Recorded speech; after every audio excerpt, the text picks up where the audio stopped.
There are moments in gospel culture that come and go quietly. Little interviews, soft statements, harmless conversations that barely register beyond a few listeners. And then there are moments that explode, sending shockwaves across churches, pulpits, podcast circles, and social media timelines. Moments that split the gospel community into two camps and wake up people who weren't even paying attention.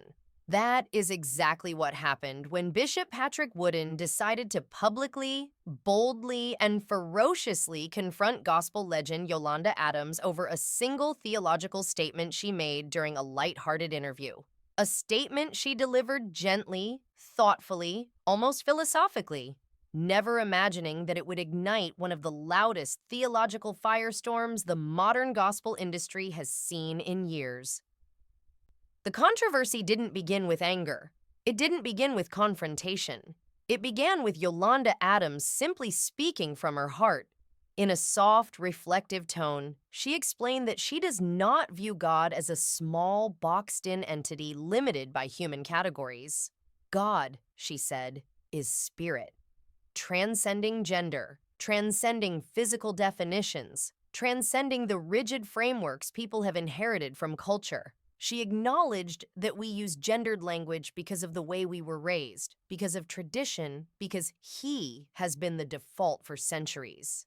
But she gently suggested that God is far too vast, too magnificent, too infinite to be restricted by the human language of male or female. Her message carried the tone of someone who had spent time pondering the majesty of creation, the variety, the diversity, the endless forms of life and beauty that God brought into existence. Her voice warmed as she said, God is a God of variety. God is a God of diversity. It was the kind of statement that blended poetry with theology, the kind of reflection meant to expand listeners' sense of wonder. But for Bishop Patrick Wooden, her words were not poetic. They were not inspiring. They were not an invitation to reflect. They were, in his view, a direct threat to biblical clarity, a dangerous drift into a world of modern spiritual vagueness that he believes has infected the gospel industry, and he made his opinions known with a level of passion that no one could ignore. The clip that began circulating online showed Bishop Wooden sitting upright, leaning forward, his voice sharpening with each word. Somebody, he demanded, please get these scriptures to Yolanda Adams because she's lost her mind. His tone wasn't lighthearted. It wasn't half joking. It wasn't an attempt at gentle correction.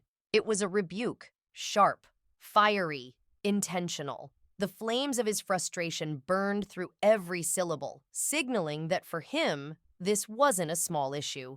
It was a warning sign of a deeper problem. Before attacking her theology, he acknowledged what millions already knew. Yolanda Adams has one of the most extraordinary voices in gospel history. He praised her talent, describing her as a woman who could wake up in the middle of the night and still sing.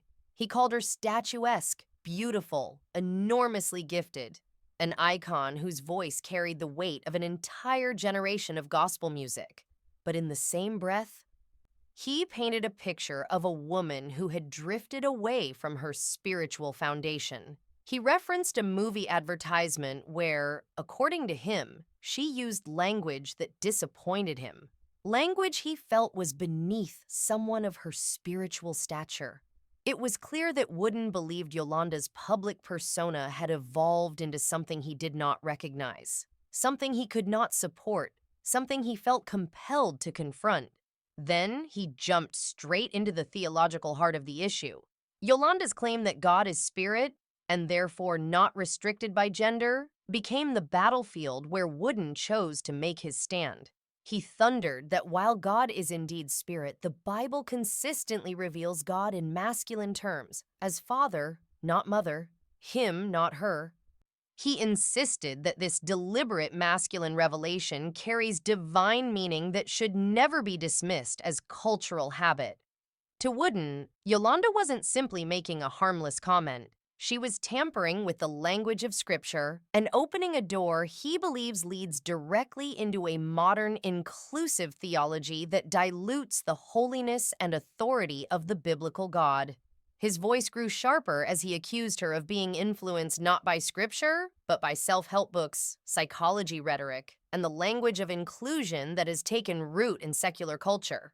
He mocked her phrasing as gobbledygook, the kind of poetic fluff that sounds impressive but holds no theological depth. The contrast between Yolanda's thoughtful tone and Wooden's blistering rebuke could not have been more dramatic. One person exploring the mystery of God, the other slamming down boundaries around that mystery with unwavering force. But Bishop Wooden wasn't finished. He went beyond calling out her theology, diving into her upbringing, her pastoral covering, and even her role in the church. "What church do you go to?" he demanded. "Who is your pastor?"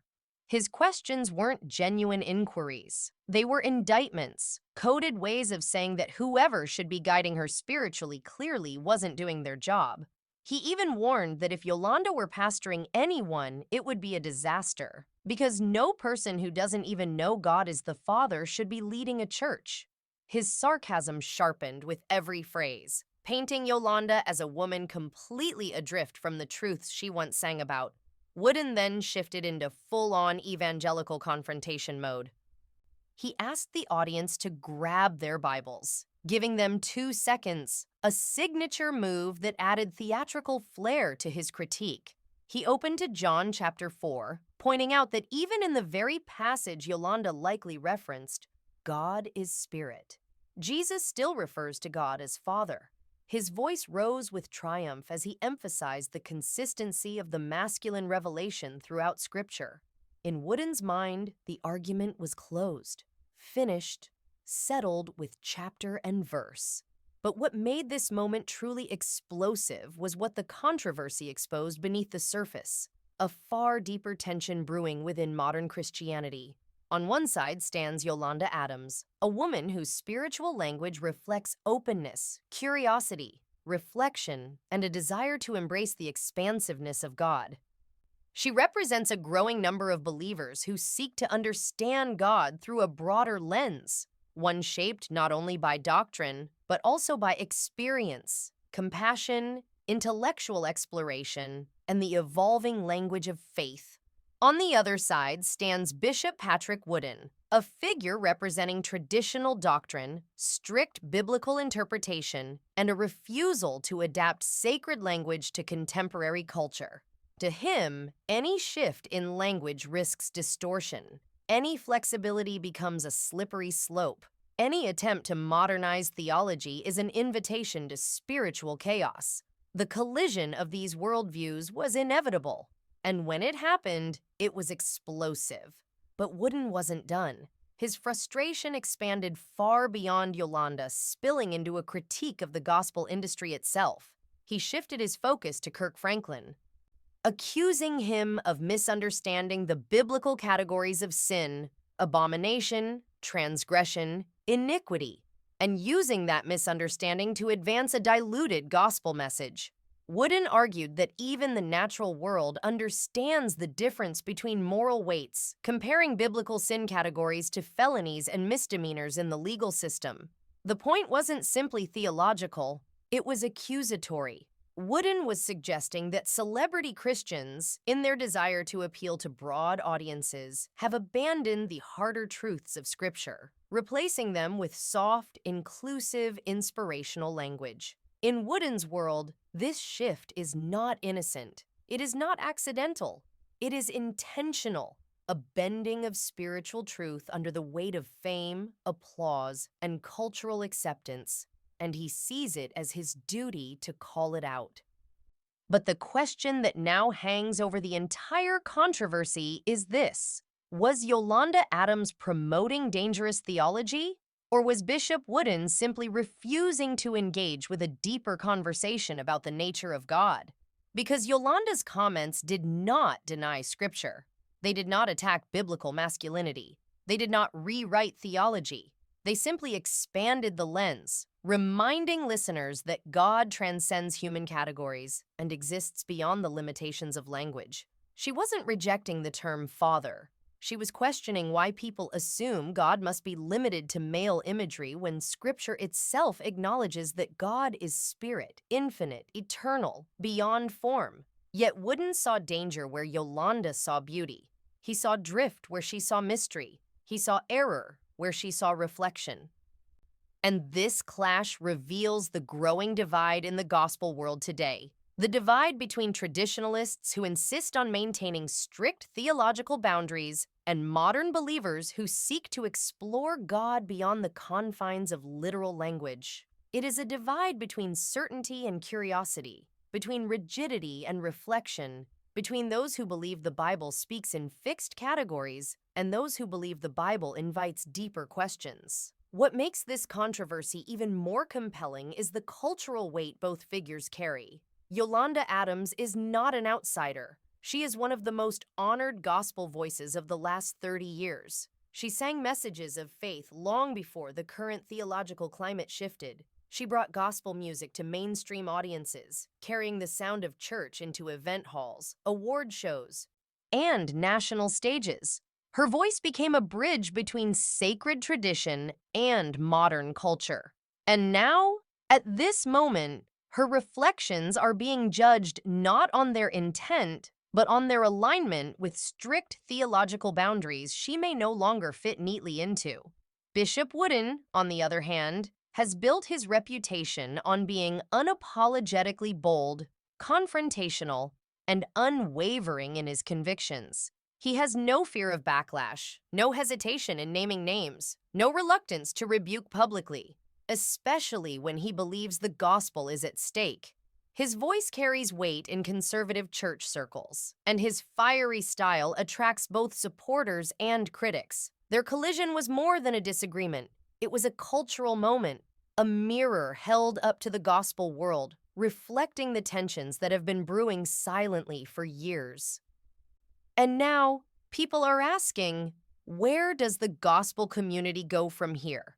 Does the church allow space for believers to explore spiritual language beyond tradition? Or does it crack down harder on anything that sounds like doctrinal looseness? Does Yolanda respond publicly? Or does she remain silent, letting the firestorm rage without adding fuel?